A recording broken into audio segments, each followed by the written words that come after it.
What's that mean? When do I use this? What's that button do? Never a dull moment at the Springs. The 4x4 Insiders, an off-road show for the everyday four-wheel driver, whether you've been doing it for years or just starting off. This is the place to go for your off-road tips, great adventures, a good laugh, and an inside look into the lifestyle that goes hand in hand with owning a four-wheel drive. That was Are you not entertained? The 4x4 Insiders, the Good Oil podcast, is brought to you by Mad Matt 4-Wheel Drive and the Springs 4x4 Park.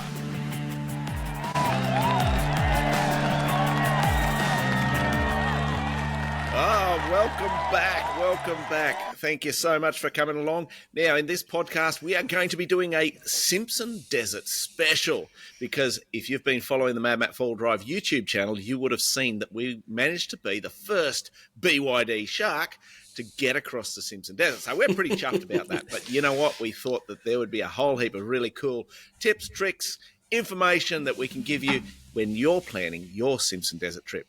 So we're going to have a whole heap of really cool stuff in this show, but I want to throw to Lucas because he had never been across the Simpson Desert before. I think he got to see it the best time you're ever going to see it. Lucas, tell us what you thought about the Simpson Desert, mate. The Simpson Desert? No, wrong. You were the first shark to get across the inland forest. Like, mate, the lakes, the greenery, the flat, like it. I can't even paint a picture that you guys, the listeners out there, are ever going to understand because it was a once in a lifetime opportunity. We even seen prehistoric animals and all sorts of stuff. Yeah, that was spooky. It was next level, mate. I'll tell you what. Describe it. I got my backside out of that blooming pond of water, quick, smart, fast, in a hurry, because it looked like something off the Alien movie. Like it had all these, I don't know, teethy looking things that just. We'll have to do a separate little video, Lucas, because with all you guys talking, that didn't really make the cut of the show, but we'll do a separate video for you so you can put that one out so people can see the alien creatures in the ponds. A shielded shrimp. Yeah, so there is actually like that. it honestly looked like Alien. Like I was terrified, but there you is did pick it up. No, I played with it with a stick. I was going near okay. it. Yeah. So there is a clip on my Team Bree Off-Road Facebook page where I was diabolically worried that this thing was going to eat me alive or hatch out of my stomach the next day. It looked like it should burrow into your hand, didn't it? Yeah, it did, mate. So, just to paint a picture of it, it looked like it had a shell on the top like a turtle, which had a ugly face on it as well. It was scary. And then you flip it over, and then on the underside, it would literally look like the alien mouth and teeth and everything. And it had a big long whip tail with a couple of spines on the end. It was diabolical. Go and check it out, guys. But anyway. The Simpson Desert. Hang on. You can't leave that there. But this shielded shrimp, you were telling us, we didn't know what it was when we were out there, and so we put it out to the audience, and someone said that they live in the mud as an egg for, was it 10 years? Longer. Or longer. Yeah, longer. Yeah, they can just live there dormant, ready to hatch. And when the water comes, they hatch, and their life cycle is a few weeks. Am I getting that right?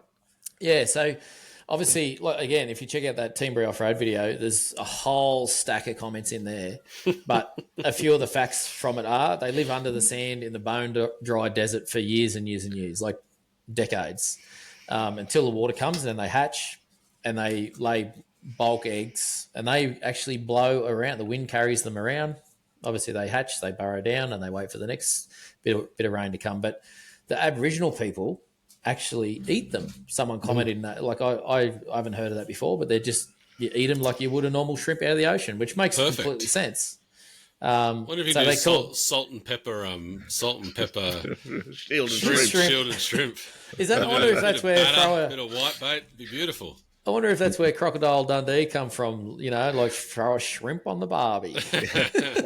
All right. I'm going to throw it out. I'm going to throw it out there, Lucas. Yeah. This is me being brave. Next time, if there's a next time, and maybe there never will be, that you and I go to the Simpson Desert and there's shielded shrimp there, let's work out how we cook them up and we'll have an eat. We'll see. 100%. I'm down. Yeah, God. I'll do it. I'll go fried. You go boiled. But anyway, I'll go yeah. charcoal. So Shielded Shrimp, guys, check it out. Like, it's amazing. And they've actually, in fact, here's a really crazy fact about them. They've been found on the top of Ayers Rock. They have found them on top of the rock. Oh, There you go. So I did a bit of research. Anyway, do your own research. Shielded Shrimp, check them out. Look, I'm glad I got you guys to intro the podcast because we're now 4 minutes in and all we've talked about is shielded shrimp. So the masters of waffle are back. Yeah, Bring it on. baby. let us know in the comments down below if that was waffle or really cool information. Hey, Well, Lucas, tell me what you expected of the desert, right? Before you got there, what did you expect? Well, look, I reckon 90% of the audience is going to have the same opinion. When you say desert, it is just a barren, dry desert landscape. There's nothing there. You know, you might hear the old western whistle and a couple of bits of tumbleweed float by from time to time. That was sort of what I was expecting, something like that, right? So I checked out some waiting videos. for it to happen. Yeah, it just didn't happen. As you've seen in the latest episode on Mad Matt's YouTube channel there, Shark Out of Water, like the flowers. What do you say, Dave? Canola, not I was butter calling or it whatever. margarine. Yeah, margarine. That's called Yeah. margarine. Like yeah. it 100%, mate. It was just like a blanket of yellow rolling over these these hills of green. Like, it was incredible. So it looked nothing like a desert. And then to crest some of those dunes and to see like Popple's Lake, like if you haven't gone over to Matt's channel and checked this out, go and check it out because it was just absolutely breathtaking and mind-blowing to see the desert in that state. It was pretty special. Like, Matt, I know you've done the desert twice before this trip. Yep. So 2 separate times, and this is your 3rd time across the desert, and it was mind blowing to you as well. But I can tell you what, like, because myself and Dave Middleton were often up ahead, and I've got the drone up in the air, so there's so many times I wish we'd had an in-car in our car because it'd just be so many times I'm just like, what? Like, and then I'm like, oh, stop. You guys have to stop because we've got to go and set up and try and capture that moment when you guys kind of crest the dune and have that moment. But where there was one time I remember particularly when we got, just before that first late popple, and we crested the dune, and both Middo and I, like, Middo had never done the desert either. So he was like, this is cool. And I'm just like, like as Matt says in some of the content, like, my brain doesn't compute. Like, I don't know what this is. Yeah. But it was cool. It was special. Like, that was crossing 8 for me, and it's by far one of the coolest crossings I've done from a visual point of view, and seeing all that just, stuff you won't normally see in the desert. Do I love electric cars? Well, you two are fanboys now. I'm much happier to sit with my diesel cruiser. Mate, calm Uses down. less fuel and Fanboys. So does it perfectly. But you EV fanboys can get going. Have you bought your Shark onesie yet, Lucas? So you can match. You're not going to catch me in that. Jeez Louise.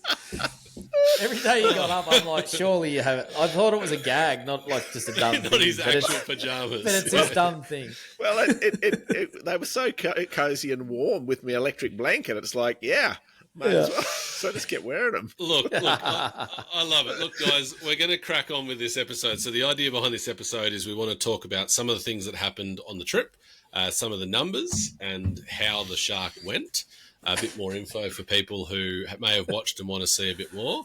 But we're going to kick it off with our It's All About Adventure segment. And in this bit, we're actually going to talk about just some tips about planning your own trip and how you kind of go about doing a Simpson adventure. It's all about adventure. That segment where you find out the best places to visit, the best campsites, the best tracks, and all the places you want to go, right from the insiders. This segment is brought to you by Expedition Accessories. All right, so, lads, got a couple of questions here to keep us on track. The first one, and I'll head with you guys, and then if I don't like your answer, then I'll jump in and add more at the end. No, I'm joking. All right, first question is when to go? when is the best time to do the desert? Matt, you want to kick that one off for us?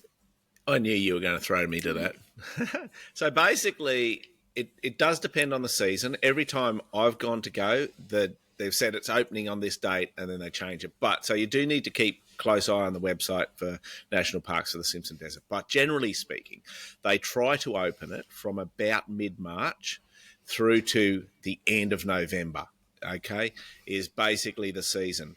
My advice is I've done the beginning of March. I was the first, Mrs. Mad Matt and I were the first vehicle across in 22 from the west to the east in March. They opened it like a week later, so 20-something of March, and it is so hot out there. We basically would get up of a morning about, and start driving about 8 a.m. and we wouldn't get out of the car until 6 or 7 at night because it was just too miserable outside of the car. It was like 40 plus degrees, flies. Yeah. It was not pleasant, but the evenings were spectacular. So, and that's what I'd imagine a desert to be on the intro info we had back there is just hot flies, So, yeah. And there was flies. Like a couple. We definitely have flies. Look, from my experience, I think there's two elements, right? If you go early in the season, yes, absolutely, you have warmer temperatures. Same late in the season, but if you can only do the start or the end of the season, do the start because the track deteriorates quite heavily towards the end of the season from traffic. And I would say this time when we went across, the track was in by far the best condition it's ever been in when I've done it. It was only maybe 3 times in that whole trip that all 4 wheels of the cruiser came off the ground. And in the past, there's been times that I've got out and apologised to the car for what I'd put it through to get it up sand dunes. So, yeah, I think if you're going to pick a time, I would honestly say pick bang in the middle of the season, kind of, June, July, August, somewhere in there. Yeah, it'll be cold at night. It'll be real cold at night, but during the day it'll be nice, and you'll have a much more kind of temperate trip. Would be my suggestion for that one. All right, Matty, which way? You've done both. What would be your pick for which way to cross the desert? I think if I had the choice, I'd probably do the east to west, purely because you're a little bit more fun on the sand dunes, just the four-wheel driver side of things. But I've done west to east twice and only done the east to west once. So, that would probably be my pick. But at the end of the day, I don't think it really matters. Being out there is really the experience. Just being in this remote desert environment, which is something we're not really used to normally. So I think that's really what it's about. If you think you're going to the Simpson Desert for some incredible, hardcore, remote four-wheel driving adventure, you're going to be very disappointed. It's not hardcore four-wheel driving, but it is remote. But I've noticed, even over the times I've been, that it's less and less remote, especially with things like Starlink and that.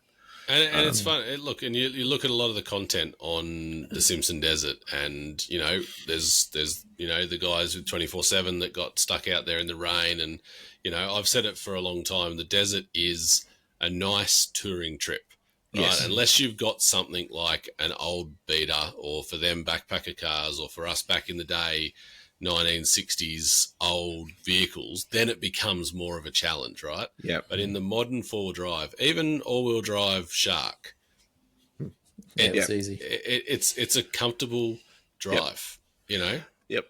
I think one of the things, I don't know if I'm getting ahead here, one of the things that I appreciated I'll cut you off about... if you are. Go for it. That I appreciated about this drive was we actually came across from the west, and we went down the Colson track, WAA line, Lone Gum, up Erebina track. And I'd never done any of that before. And I think if I went again, I'd make sure I had time to go and do some of the other trips out there rather than just shot lining across the French line. And Rig Road is a really cool track. And I've only done it once in its entirety. Heading down the K1. So, where you guys stood on that sign out in the water. Yep. You turn right there basically, and you head right like a long way down, like into the bottom corner of the desert. And there's actually a track there out to Warburton's Crossing, which takes you to the Birdsville track, which hasn't been open for years. Yep. But it is a way that, like, I've never been able to do that. But yeah, the rig road is pretty cool, and that's kind of a little bit of what we're talking about next, which is the alternate crossings of the desert. And we had to really think about these in the lead up to this trip, because when we left home, we weren't crossing the traditional way across the desert. In fact, we had permits for just about every other alternative crossing of the desert. And Matt, do you maybe want to run us through what our first plan was, where we were going to head? And that will be, coming in from Mount Dare and then heading up north, and then the other one being Madigan. Yeah, so we initially planned to do this trip in, was it early April, early March? Yeah. I can't remember now. And I was actually on the road. You were on the road, Dave. Lucas had his flights booked, and they closed the desert because of the wet weather from a cyclone.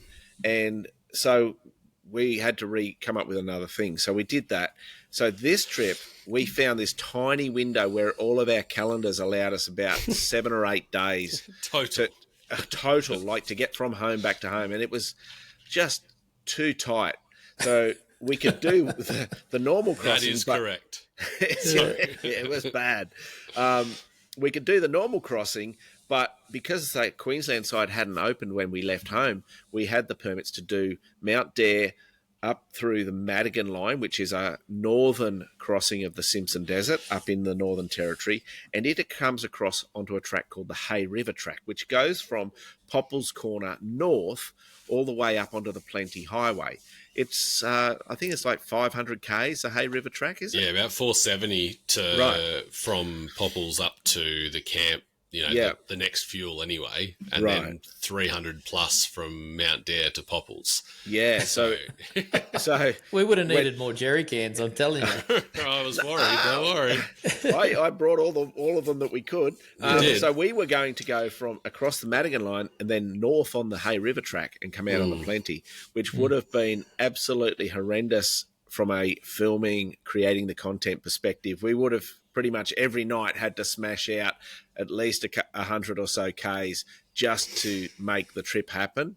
And then for Lucas and I, the schedule was that we would get to the Plenty Highway on the Sunday night.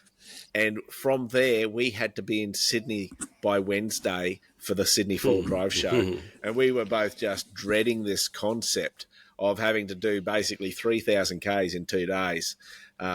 Fortunately, we didn't have to do that, but we had to do 1,500 Ks in one day from Birdsville home. Means you could have done it. Oh, and imagine if you'd been speed limited to 60.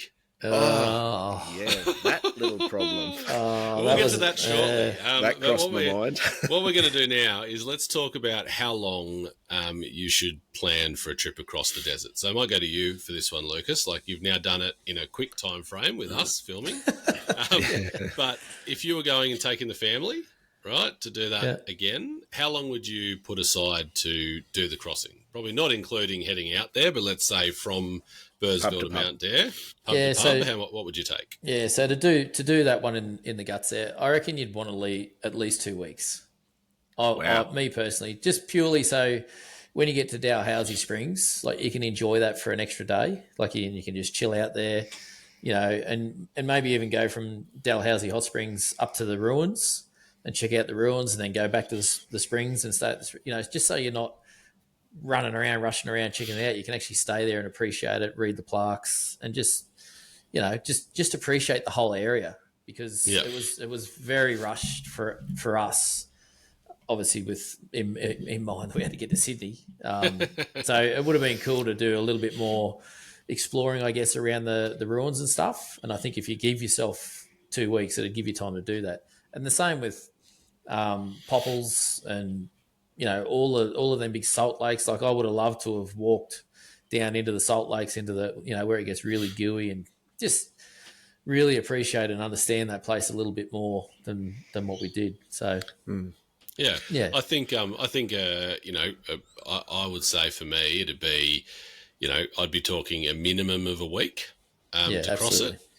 But I'd probably aim for that 8-ish days because, like you said, you can just cruise, get up when you get up, enjoy the sunrise, get kind of tracking along until, 3 in the arvo and then set up a nice camp and, do that. I think there was definitely one night we had to push some Ks out that won't make the cut of the TV show, but it was more so about we're here, we need to get to here, or we're not going to make it out in our time frame. And that was a bit of fun, but that's cool. Next one would be, what's the weather like, Lucas? What's the weather like in the desert, and what should you pack? Just if you're going in a Shark, take an electric blanket with you, like bloody Peacock over here, Matt did. He was peacocking off about his hot blanket, but you just need to make sure you got warm clothes at night. I brought a heater for you. Basically, everyone had an electric blanket except Lucas, so he's a little dirty. But no, you definitely need like a decent rated sleeping bag for the nights are freezing cold. And I think if you get the timing a little bit off, or the weather's unpredictable, like you need to have that redundancy there of I've got an extra pair of thermal pants or whatever it may be. So make sure you got some good warm clothes for those cool nights, and probably have decent long sleeve light shirts and stuff through the day, long pants, decent set of footwear, to try and keep out of the flies and the sun and all that sort of stuff. Yeah, because we never wore bare feet on the trip. I did. I got lots of thorns in my feet. Wasn't a good idea. Oh, well, that's great. Thank you for that, lads. Well, we're going to roll now into our big one where we actually start talking about our trip and what happened with the Shark. So let's roll into that. That'll be good. It's that time of the week when we take on the big questions. And this week is a cracker. The big one is brought to you by the Springs 4-Drive Park and Mad Matt 4-Drive. Take it away, lads. All right, so I've got a few questions here that have been put together for this. And this is the behind-the-scenes info that people who have a Shark, people that are thinking of a Shark as an outback tourer, or these vehicles in general want to know. So I'm going to fire off the questions. Matt and Lucas, you hit us with the data and the numbers. So, all right, boys, how did the Shark really go across the desert? Like, really? Go on, Lucas. I was pretty surprised, really. For an all-wheel drive vehicle, it's outside of that vehicle's comfort zone 100%. It's not designed to do the desert. It's not designed to go off-road. Like, it's an all-wheel drive car for a tradie to be doing local, jokel stuff around town that could be put on charge every night. So the Shark, in my opinion, in the Simpson Desert did exceptionally well. And I think it would have still done well even without the mods that Matt had done to that vehicle, besides the tyres. I think a good quality light truck style tyre, like an all-terrain or a mud-terrain tyre, is essential just to avoid those punches and things. But other than that, I think the Shark would have done that in stock standard form with minimal gear on it. So, yeah, I reckon it done well. Yep. Nice, Matt. I was surprised. Like, when I purchased the Shark, I didn't buy it thinking, this is going to be the best four-wheel drive in the world. I knew it wasn't going to be that, but I wasn't sure what it was going to be. So I knew that it would have a lot of power, and power in sand is king. So, but how does it put the power to the ground? So it realistically, it did show some Achilles heels, like when we got bogged.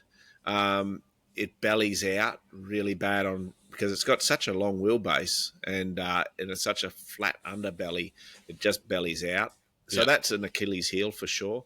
But aside from that, it did really well. It was very comfortable. Yeah. It's not a tourer. Though. Yeah. You've now done it in your 200, which weighs about the same. No, I did it in the 79. That's right. Sorry, no, you're right. The 200 was there. I forgot. Yes, it just wasn't yours then. It wasn't mine then. Yeah. So you've done it in a 79. So you've done it in a tractor, and now you've done it in a Shark. And which would be your pick out of the two? Probably the Shark, to be honest. There you go. Yeah. EV fanboys. You just didn't spend enough time driving it, Dave. I can I see didn't that. get a chance, did I? Because No. someone, Well, okay. Now, leaving it the next question, how did it really go on fuel, right? We Okay. In the Outback, we had a terrible work of fuel. Okay. After you filled it up the next morning and everything else, what were the numbers? Yeah, It was rubbish. absolutely. It was rubbish. That's what it was. Yeah, look, it kind of was. But I think it's important to understand I have not modified this vehicle in a fuel-efficient way in any way. I've got mud tyres on it. I've made it heavy with aerodynamically. I've affected it with rooftop tents, all this sort of stuff. So I was heavy and all of that going on. And so on the open road, just heading out there is an interesting number. I was doing around about the 18 litres per 100. And that was measuring it old school where I fill the tank, do the Ks, fill the tank, work it out. Yeah, just work it out. Yeah. Yeah, 18 litres per 100. Now, I obviously couldn't totally do that across the desert component. So across the desert, I did 197 litres for about 630 kilometres because we did some extra bits. And filming, you drive back and you do the drive again, and then I got bogged and stuff like that. So there's a few Lucas extra had 47 attempts at Big Red. Yeah, attempts. Yep. Yeah. So I used 197 litres of petrol, and I used one battery charge from 70% for that crossing. Now, a lot of Lucas's response to this in the show was, "That's woeful." Well, to me, it's actually not, because I dare to suggest that if Lucas was to bring his Y62 out there, which is a V8 petrol motor, and was loaded up for that, you would be a similar sort of number, which works out at 30 litres per 100. I think you may be not quite 30, but you'd be in that range. But that's not impossible. That's not outside the realms of what vehicles do in the desert. Right? Correct. Like You did 157 litres of fuel. 157, 158 litres of diesel in the cruiser. Diesel.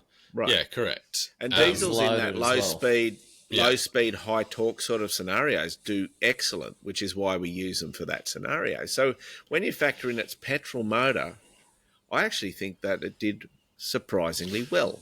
I get Lucas's point though, right? Is the fact that the whole point of a hybrid, right, is that it's better on fuel, better on the environment, better on all those things, right? No, it's not better on. It's not saving the planet. I'll assure you of that. Well, I know. We all know that, right? But everybody else who buys a hybrid buys it because they're like, I'm saving the planet, or I'm going to be cheaper, right? Yeah, look, so it's 100%. not. The answer is it's not any cheaper than a diesel 4-wheel drive. Okay, That's but to unpack that a bit further, that's for that trip.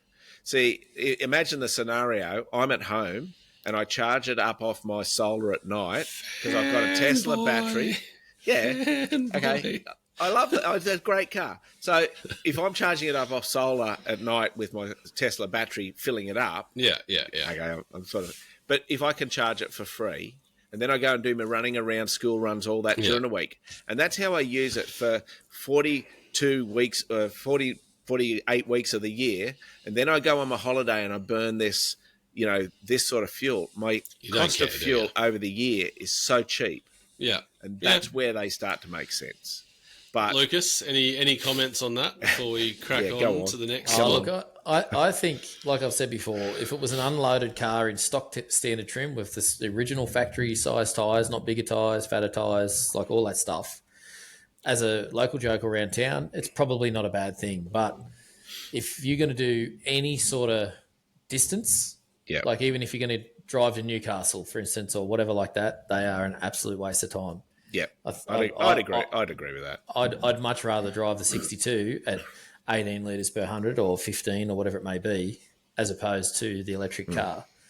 Okay. Yeah. Well, so there you go. Matt, fanboy. Lucas, not so much. Sweet. I put it this way. I'm not selling the 200 as a tourer to replace it with a Shark. Okay, good. The Shark is not a tourer. Okay, well, we're going to jump into now some of the issues that happened on the trip, and we're going to start with the one in episode 1 where we genuinely thought the trip could be over before we even saw a sand dune. Yes. Right?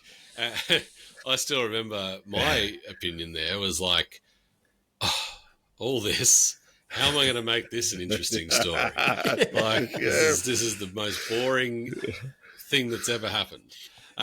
So talk us through, Lucas. You're the one who found the problem. No. He caused the problem.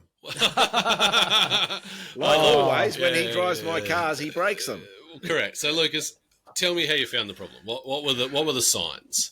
Well, the major sign was we were limited to 60. Like I was standing on the throttle, flat to the floor, going, "There's something wrong." Like it's in limp mode. Like it was Did maxed it throw out. codes straight away? I threw an engine light up and I think it was a brake light or something on the dash. But yeah, it did There's throw so a many couple of lights lights on up. that dash, you probably couldn't tell what The it dash was is like anyway. the whole interior from window to window. Like it's this massive big screen, so you don't know where to look. But no, it threw that, and you couldn't really tell in the pedal at that time because I wasn't investigating the brake pedal. But we pulled over and obviously had a look around the car, and yeah, the vibrations had undone a banjo bolt and it had started leaking brake fluid out of the I think it was a passenger side rear caliper. Yep. And the driver's side rear caliper, when Matt checked that, was loose as well. So I think they either need to either BYD change the torque spec on that, or find a solution to take a bit of length out of that pipe or support it or whatever to try and stop the harmonics of it undoing that banjo bolt. Because it was heavily corrugated that morning before that happened. Probably the worst we'd had on the trip. And the Shark probably had a fair bit more coming down from Alice Springs and Colgra and through there as well. So, yeah. Interesting thing on that. When I got home and we put that episode to air, I got a call from a BYD service centre saying we'd like to see your car. Has it been in now? It will be by the time this goes to air. Yeah. Okay. I suspect someone in BYD has seen the footage and gone, "Ooh, we need to have a look at this car. Still got the cable ties in place? Yeah, I left them in there. Yeah, great. So I'm sort of like, well, shouldn't you guys sort of give me a free service or something for R&D or something like that? Good luck, mate. You get a more expensive service from it. The best marketing BYD's ever got out of me. I paid them 67 grand to do it. What a privilege. There's no warranty on that, mate. You've zip tied it. You've voided your warranty. Right?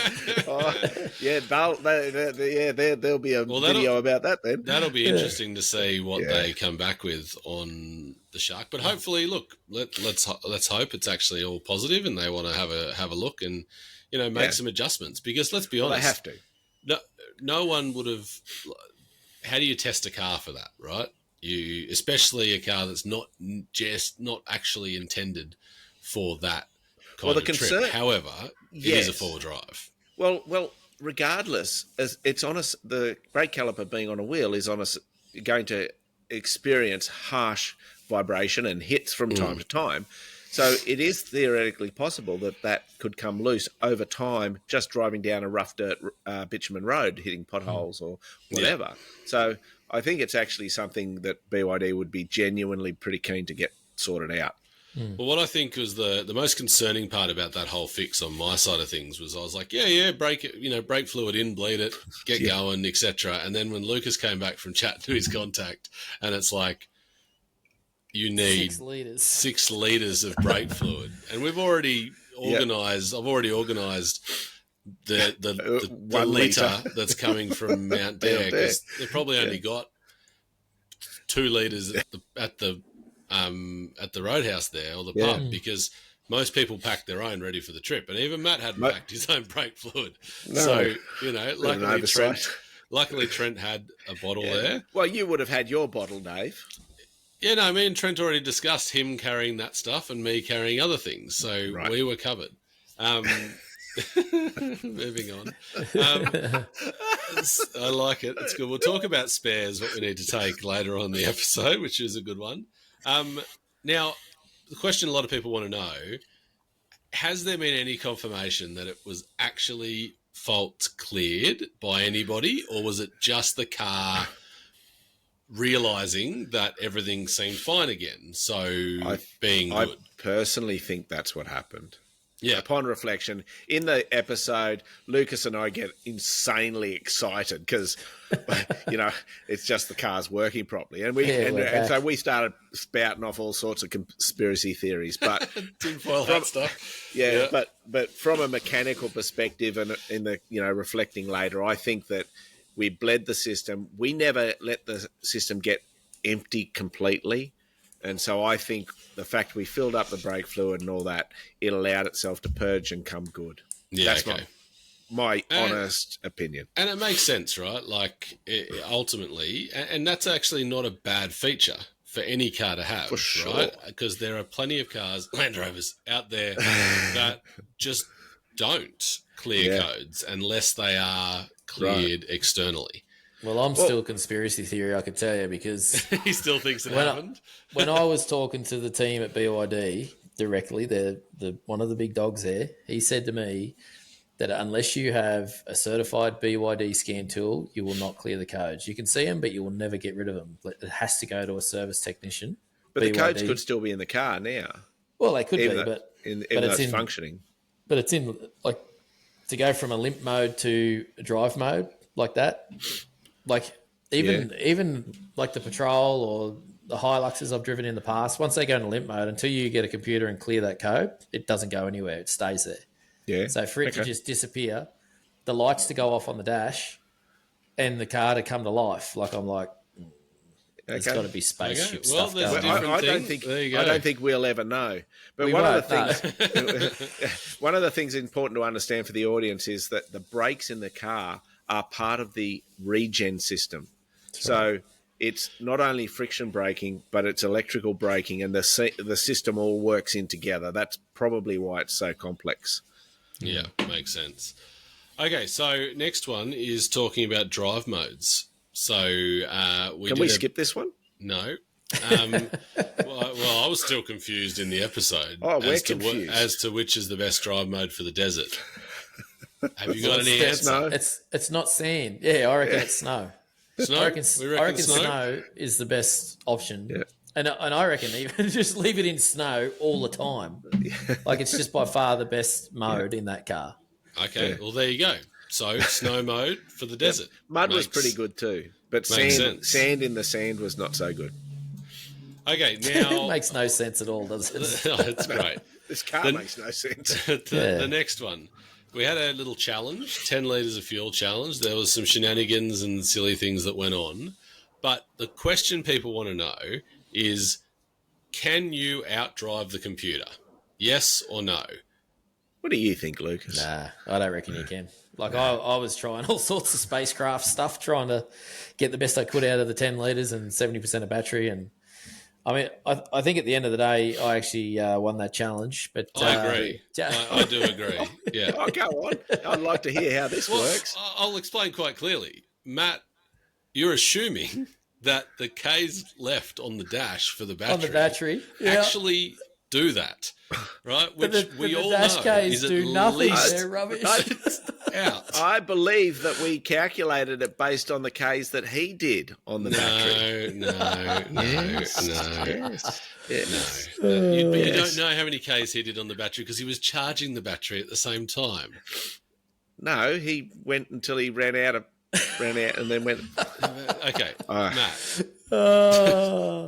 But no, it was a good bit of fun, and it was like I was trying EV mode, no EV, HEV, all the buttons, and But I don't reckon that it made a bee's business of difference between both of us. I think we're pretty much the same. I know some things that did affect you. The fact that and I was amazed I got away with it for so long, but that day we were driving with the windows down an awful lot, and I'm slowly turning the aircon down more and more with the windows down, and we're just driving along, and I'm thinking, so the aircon's just going gangbusters trying to cool this car every down. bit of power that the car has. And you used up the electricity for your flame and electric blanket all night as well, so I didn't really have full battery charge either.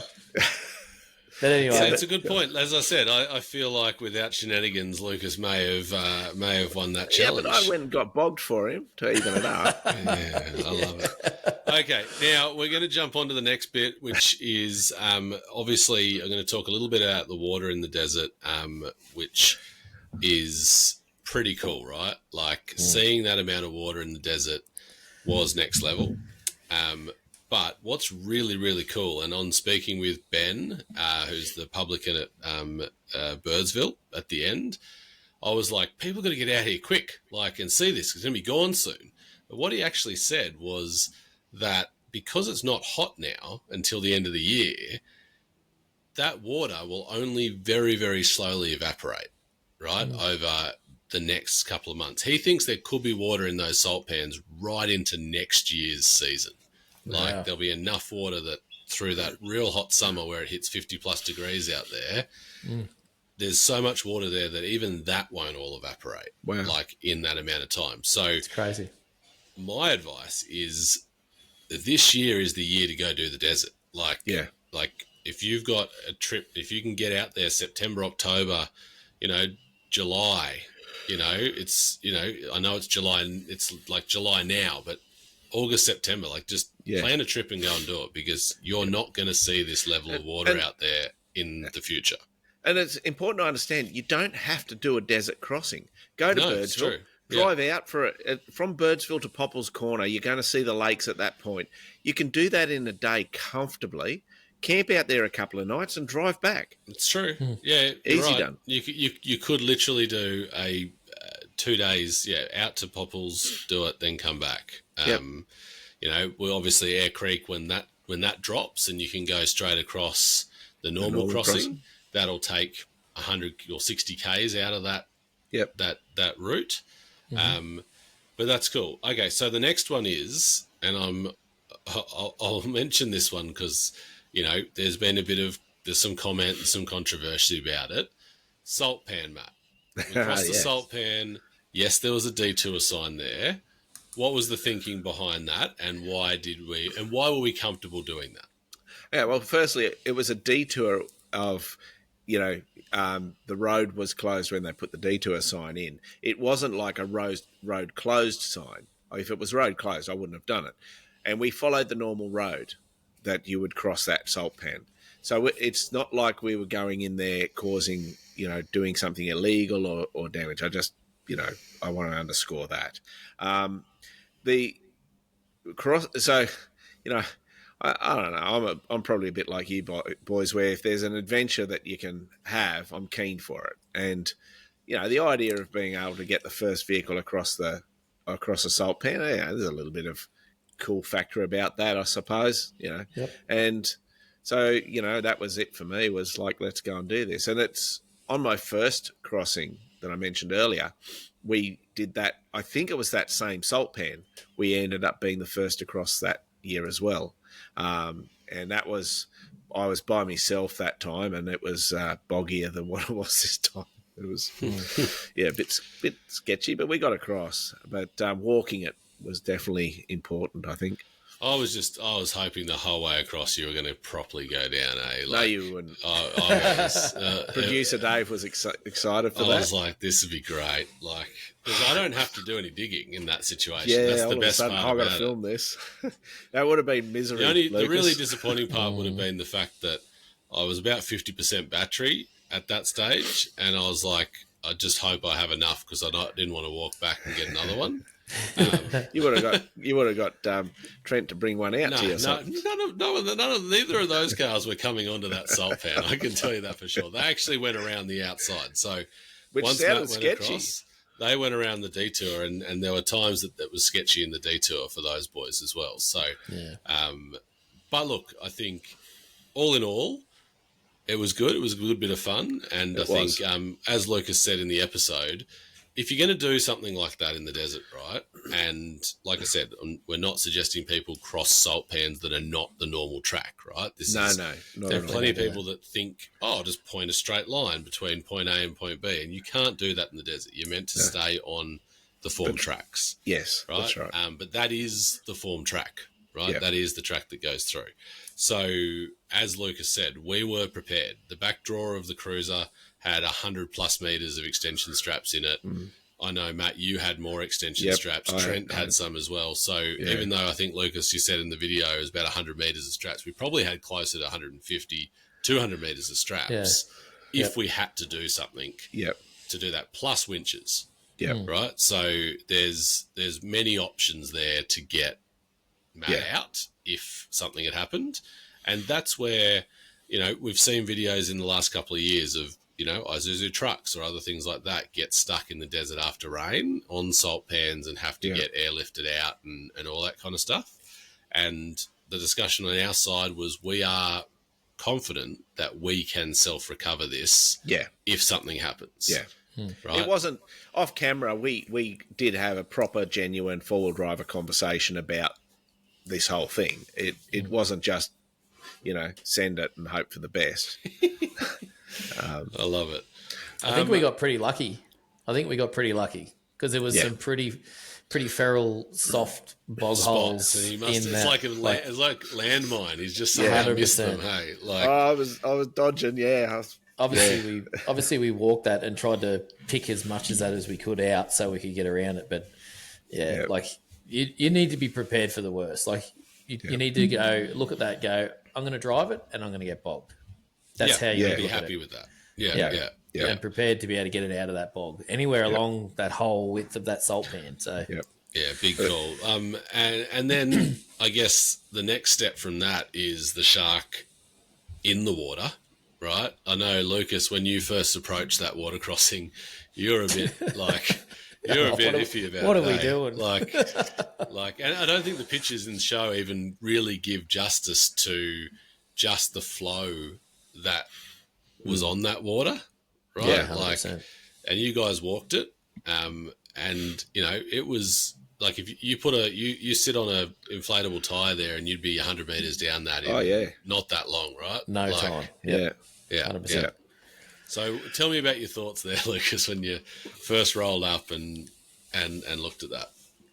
Look, there was a few things. The flooded and forget it's always in the back of my mind when we come across something like that. That's not how the natural form of things is for that crossing. So you got to be mindful of what's in there, how much of the track's disappeared, how far is it, how fast is it running, all that sort of stuff. So anyway, I was concerned because we're in a car that's never been underwater as deep as we were going to go, and how deep was it? I didn't know at the time, but there was so many things that I was concerned about for that car. Like I didn't have an issue. Like I can bobtail down the road and walk it with the foot falcons, but the shark. Happy to just leave me with it. I'm like, I'll see you, mate.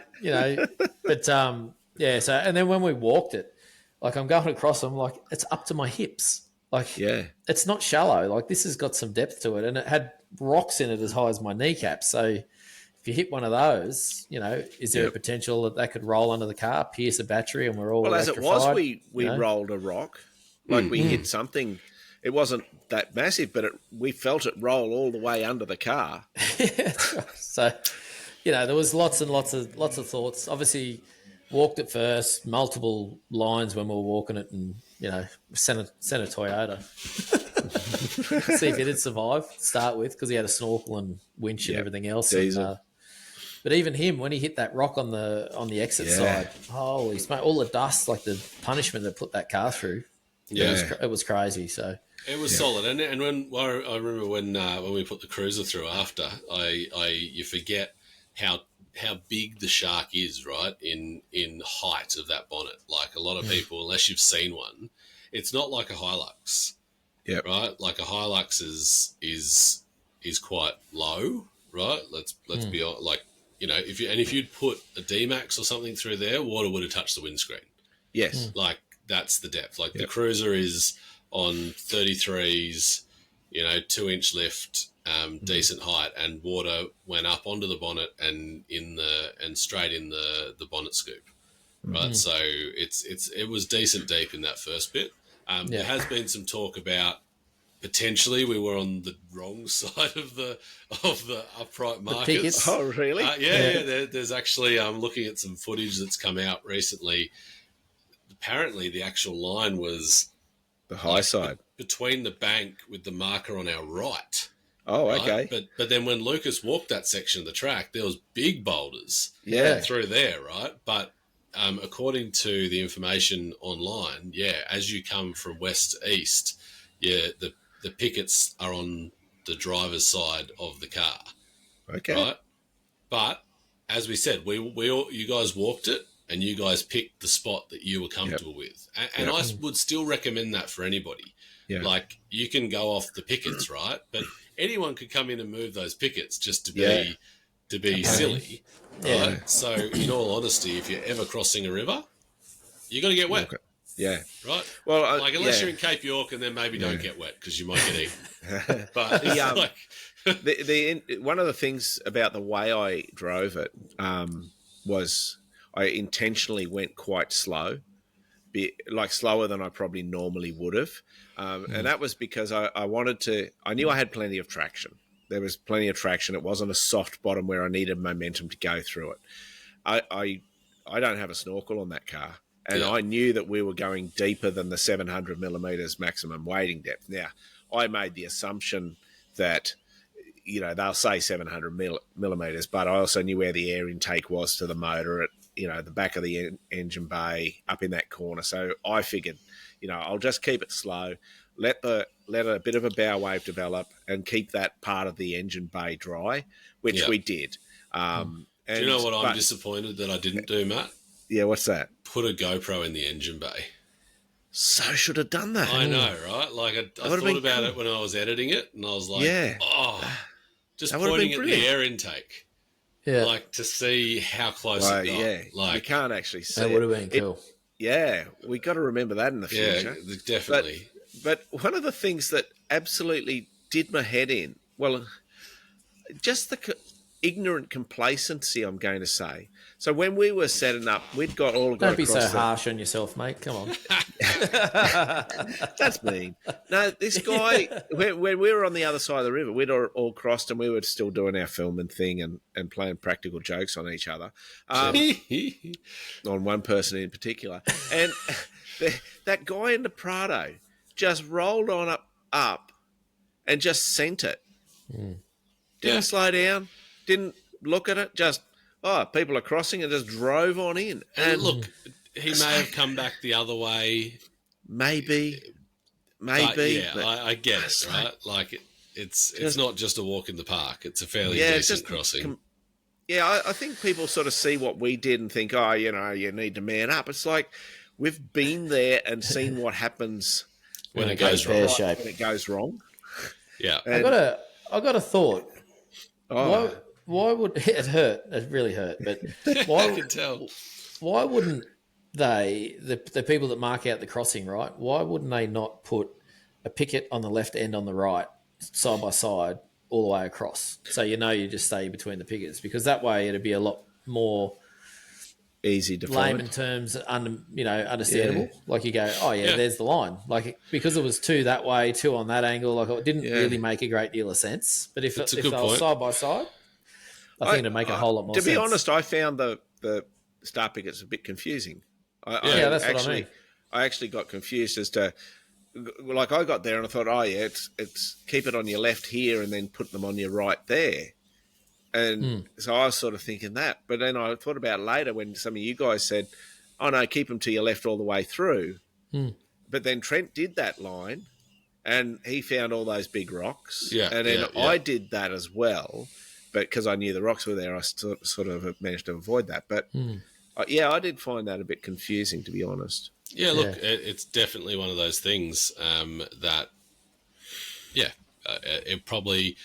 I don't imagine it's super easy driving star pickets into the base of that river either. So, kudos to the guys. And it would have been deeper. It would have been deeper whenever they did it. Although they probably did it off the back of the Birdsville Hotel truck. Yeah, it's true. It's true. Okay, so our last one that we're going to talk about this before we jump into our quickfire round is, how was the Shark on Big Red? You've driven Big Red in a couple of vehicles now, Matt. How did you find the Shark, on Big Red? I think you drove it in the end 100 times? Well, there was a few because you put on a show for people at sunset. Couldn't help himself. How did it go, and how much do tyre pressures actually make a difference in that soft sand? Yeah, because the Shark has got so much power, it went well, really well. And tyre pressures, I got down to 10 psi, and because you're not really doing turns or anything, you're just going straight up and down. It goes straight up and down easy at 10 psi. It went really, really well. How did you find it, Lucas? Tell us. It's something about the electric Shark, right? I just had to think about that for a quick second because I know what your angle is right now. But something about the electric Shark is, and I've said it before, and I don't know if you've heard it before, but you're disconnected so much with that car. When you're in a conventional four-wheel drive, you can hear the roar of the engine. You can feel the car. You're part of the car. You're at one of the car. That's how I feel anyway when I'm driving a conventional four-wheel drive. This car, you're completely disconnected. Like the engine makes different noises to what the wheels are doing. It's different input, output. Like everything is so different. So it's very, very hard. And it has like a bit of a lag on the electric throttle as well. Like, so when you push the throttle, it takes it a second or so for it to go, oh, okay, let's go. So whereas a conventional car, you touch the throttle and it comes to life, and same when you get off the throttle, it's a bit different. With the regen braking and stuff, you get off too much. Well, that starts and it slows you down fast, so there's a lot to take in, but I think I failed like 3 times trying to get up the steep of one of the hills, but, on the upside of me failing those 3 times, I think I got the furthest up, the highest. You did on Big Red. Nice. You did. Did I? You did. Fair Yeah, call. you got that. You got that. All right, so it was cool. You'll have to watch the episode to see what he's talking about. You will have to do that. We're going to It's jump live into now. It is. We're going to jump into quick fire questions now. So what I'm going to do is I'm going to read out the questions. I'll get Matt to answer first, then Lucas, and you have. It's quick fire, right? So let's do it. All right. First up, favorite part of the adventure, Matt. When I got bogged the first time, and Lucas and I had to dig it out. That was so much fun. It's great content. Lucas, I think it was seeing the lake, like just driving around that lake of water, because you're never going to experience that again. Love it. Best campsite, Matt. You know that little one where we found the alien creatures, that tiny little billabong? That was just incredible. Lucas? Yeah. Mine's probably Dalhousie Hot Springs, just because we had the... Hard to beat. Dalhousie Hot Springs. Love it. Funniest moment, Matt? Between Mount Dare and Birdsville Pub. The whole trip. We laughed. We had so many laughs. There was some laughs, Lucas. Yeah. Well, I had 2. One was when Matt was on fire. Sorry. You were involved in that. I seen the footage. I didn't realise at the time. You were going, oh, it wasn't me. It wasn't me. Like, you were flying in the middle of it. And the flight, oh my goodness, the flight from Brisbane down to Adelaide, the guy that I was sitting on in there, now that I look back, oh, mate, that is a story in itself, but it was funny. Love it. Okay, hardest part of the trip. For me, it was when the brakes failed. I was proper packing it. I'm thinking I got an awful lot of money on the line here. I've got to deliver to sponsors. I got to do this, that, and the other. Oh, yeah, I was under the surface. I was kicking frantically. Yep, Lucas. Trying to stay warm. The hardest part was trying to stay warm at night. About 3 o'clock in the morning most mornings. Oh man, some of them mornings were freezing. Oh, I feel for you, mate. Yeah. I would have invited you up into the electric blanket thing, but you've got a reputation. Would you do it again? Yes. Well, it's funny because I got home and I said to Michelle, I said, we need to, over the next 3 months, we need to find 4 days just to fly to, drive out to Birdsville, camp at Birdsville and go over Big Red and go and have a look at this lake and then come back, stay at Birdsville and come home. Yeah, just so I could share that with her because it is absolutely amazing. So yes, 100%. I would. And I'm trying to find the same window for Paula. Love it. Did she enjoy the special message in the salt pan? Oh, she did, mate. It was when when she first seen that, I looked over to her and she was a little emotional because it brought back so many flooding memories of. That's awesome. You know, the previous years that I've done that for her. Love it. I got to tell you, Lucas, you've caused me marital trouble because you set Matt a higher. Didn't do it. I didn't do it, so Paula's like, "Oh," is it? I'm like, oh, I'm just hiding in my chair, going, "You're showing me up here, Lucas." Well played, Lucas. All right. Well, next thing we're going to do is this part of the show, which I like to call, or we all call, trail fails. Should turn the volume up. That's a whole world of pain. We don't offer marriage counselling, but I'm hearing that he's going to need it. Walk in a puddle is what I should have done a few moments ago, but I didn't, and I got us into a whole world of pain. It's time in the show for those moments that you kind of want to forget. It's time for Trail Fails. This is my moment in the show where I get to dish out some goss on these two boys from working with them. And I'm only That's all we've got time. That's all we've got time for today, guys. Thanks for listening. We are running over time already, so I'm going to only choose two actually. One each. One. Well, no, one starts for both of you. So no, there is one each. One is Matt. So the first trail fail is we leave Mount Dare. Right. The whole point of this trip, right, is. Let's see how the Shark goes on fuel. Let's see how it all works. Let's do all this stuff.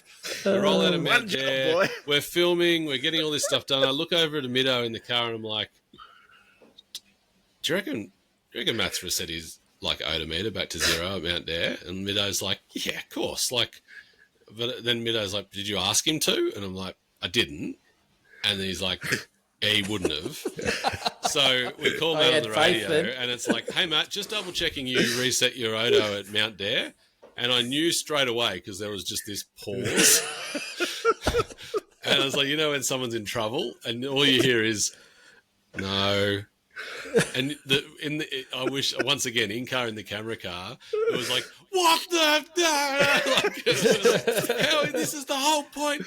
But, So we ended up waiting till we got to 100 Ks and then resetting Matt and Lucas's Odo, which was kind of funny because if you watch back the footage, there are times when Matt and Lucas are stating numbers and they have to add 100, right? Which isn't that hard, but apparently it is. Apparently it right? is. And in fact, there's one whole piece to camera on in-car where Lucas and Matt talk about the numbers. And then at the end of it, Matt goes, hey, Lucas, we used the wrong numbers. And then you guys turn the camera off and then just don't re-record it. So you're just like, he won't use it anyway, move on. And the one for Lucas is, the fail for Lucas is, when I was editing the last episode, I'm like, yeah, this is great, cool, awesome, this is great. So I'm looking through the GoPro footage and I'm like, where's Lucas's GoPro from the top of Big Red? Like, he was up there. I'm sure he had a GoPro on him, like, because, you know, that's what we had. We had GoPros ready to hand over. But no, he decided to save that for his own Instagram and Facebook page and just film it on his mobile phone. So there's no footage from the top of Big Red from Lucas because he's done it all on his mobile phone instead. So if you want to see the footage from the top of Big Red, Team Bree Off-Road has all of it because I had none of it. I don't even know if I do have it, to be honest. They're my two. I'm going to throw myself under the bus again because I love Dave and I love Lucas. These guys are awesome guys, and Dave in particular is just a phenomenal man at what he does, and he puts up with an awful lot. And the last thing I ever want to do in my life is do something to upset him, but I lost it on Big Red because he said to me, Matt, I need to get up the top with the camera. I'm like, no worries, man. I'll take you up there. So I've gone up, and this is, I think, one of the first times I go up the hardest line, and I absolutely make it in one go. And I get to the top, and Dave's like, and I go, I'm all excited. Matt's doing a piece to camera, so I'm trying not to interrupt. Right. And I'm like, I'm going to turn around and go back down and do it again. And Dave's like, yeah, but let me out. By that stage, I was already off the back, top. I was already off the top and heading back down. And I've rarely seen Dave angry, but he was absolutely ropeable with me, and I don't blame him at all. I'm just like, Matt, like, we're going to have to do it again. Because remember this thing that's in my hand? That's what captures what we're doing, right? Like, we can drive it all day, but we you're got not to going to put it in the TV show, right? Like, that's, so it's all right, Matt. You get 3 strikes and you're already at 3. So I'm probably way beyond 3. All right. Well, we're going to jump in the last segment, and we need to get through this quick because we're going to wrap this up pretty shortly because we've got places to be, and this is off-road advice. Have you ever wondered, when should I use low range? When should I use high range in my four-wheel drive? Soft shackles are becoming a key part of the four-wheel driver's toolkit, and it's a good thing that they are. Should I fit a front locker or a rear locker first? Yep, it's that time for off-road advice. All right, so in this one, we're going to do this quick fire as well for this segment to get through this one. So I want each of you to let me know what your 3 essential mods that you reckon are needed for a desert crossing. Let's start with Lucas. Oh, righto. Suspension, tyres, and a storage solution for your food, water, and all that sort of stuff. Great. Matthew? Yeah, pretty much the same, bar one difference. So I'd absolutely tyres and suspension. And I would also suggest that you need to have rated recovery points, that sort of componentry on the vehicle, because when you get stuck, if you get stuck out there, it can be doing heavy recoveries. So, okay. How about from a communications point of view? What are the key things that you should take from a communications point of view for the desert? Maybe we start with Matt. Yeah, so definitely you would need to have an emergency device so a personal locator beacon, a sat phone. Now, the key difference for this is it has its own battery and power supply. So if you have an emergency, car's on fire, you grab that device and you can get yourself out of trouble. That's the key about an emergency communication device. Starlink is excellent to have these days, but you don't necessarily use that as an emergency. What are you laughing at, Lucas? I'm like, this is quick fire as, Matt. Yeah. Come on, mate. Okay. Well, I've got to unpack it, don't I? Starlink, sat phone, UHF. There you go. Lucas is going to be like, yeah, same. Emergency device, 2-way communications, and Starlink would be handy. And to be honest, for those of you at home, if you actually want a genuinely good desert trip, leave the Starlink. Just leave it at home, honestly. Love it. Leave it at home. Like, you know what? If you want your desert trip for you to be keep in contact with everyone at work, quick fire, Dave. Go for Come on, Dave. What are you doing, mate? You techno geek. Starlink's destroyed the Simpson Desert for me. Okay, recovery gear. That's only because Alicia can get hold of you. No, not at all. I'm going to bring something up here, right? Because this is important, right? I'm just going to say, this is the first time I've ever crossed the desert, right? And while the trip was great fun, we all enjoyed it. That was great. But there is something about being with a group of people with no connection to the outside world that is really unique, and it's something that the Simpson Desert used to be my favourite place in the world to travel, because I knew that when I left Birdsville, nobody could talk to me or contact me except for the people that are on the trip until I roll into Mount Dare or after, right? So everyone on the trip, is chatting about, you've got to talk to people. And come and actually have that. And we still did, don't get me wrong. We still had great time sitting around the fire and chatting. But the element of having that Starlink so that you're checking your socials or you're doing all this stuff, I really enjoy that disconnect while I go away. And that's why, to this day, I will take Starlink when I travel, right, to set up if I need it. But Alicia's been on at me for ages about putting one in the truck for that reason. No, not doing it. I don't actually want. I want when I travel to be able to turn on and off that for myself. That's just me. Yeah. That's just my opinion. Yeah. Everyone's different. Me. It doesn't bother me personally, but Yeah, I the hear phone what you're calls in saying. the car during the trip were fine. Oh yeah, yeah. Mid take and the phone 2 rings. cartons. Yeah. 2 cartons. Recovery gear. What recovery gear do you need to take as a bare minimum, Lucas? I'd take a winch, number one, because you can self-recover then at any stage. But yeah, just an essentials kit that's got kinetic straps, winch extension straps, all that sort of stuff, and just the basic set of tread boards. That'd be the kit for me. I'd just add a shovel. I think the shovel in the desert is the most effective recovery tool you'll have. Lucas is good on a shovel too, so I took a Lucas. Yeah, it doesn't have it doesn't have an on and off switch, does it, Lucas? So Matt doesn't know what he's doing with it. That's how it works. I'll quickly wrap up this one with food and supplies, because for this trip we managed that for the boys and for we the can't team. cook. There is a bit of that, but that's all right. So the thing with the desert, right, is you need to have a really good source of water, right, with you. Clean drinking water that you can use all the time. But between the vehicles on this trip, I know, Matt, you had a 40-litre tank in the back footwell. Trent had a 40-litre tank in the back footwell. Plus, both of you had cases of water on top of that. So you were probably 55, 60 litres of water for the two of you, right? So you didn't use most of it. No, well, you're looking like and some people say, 10 litres per person per day. Yeah, I don't think you need that much. However, if we were stuck out there, and that's where the problem sometimes happens, you need to have a backup, right, to be able to last until someone else comes past. And that's same with food. So for this trip, we pre-cooked everything.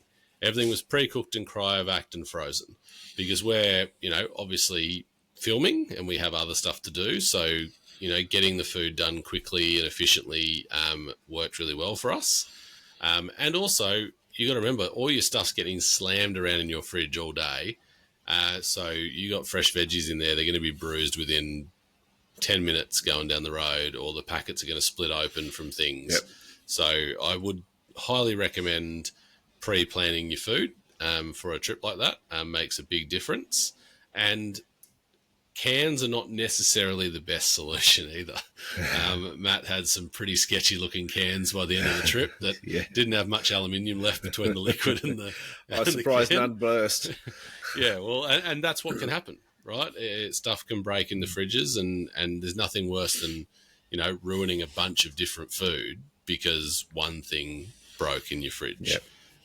So I would always say with any of those trips, like we had as our backup food source, we had like a 10 kilo bag of rice and like basically a bunch of, pastas and things like that, because, worst comes to worst, Lucas is catching a camel and cooking it up and we're having camel rice, right? Like, That's right. And just with a side of shrimp. With a side of shrimp. Shrimp Across the topper. desert. I love it. And Lucas, with that, you brought us back to the shrimp, which we started with. So, guys, I hope you've got something out of this podcast. Let's go with last words from Matt and Lucas and wrap this one up. Oh, last words. Yeah, look, just get out there. Go exploring. I see so many people that they just get terrified of actually getting out there and having a crack. There's so much information out there today. Go and do it. Go and have a go. Just be sensible. Just get out there. Yep. Lucas? Yeah, well, I guys, don't be afraid. I envision this hard yards. It was going to be a tough slog, but it wasn't. It was a really enjoyable experience. And make sure you get onto Mad Matt's YouTube channel and check out the 5 episodes, because it'll give you a really, really good understanding of what the desert's really like and how easy it really is. Like it's never too tough. But as you have been doing, send in your comments. What do you want to see? What do you want to see? What do you want to hear us talk about?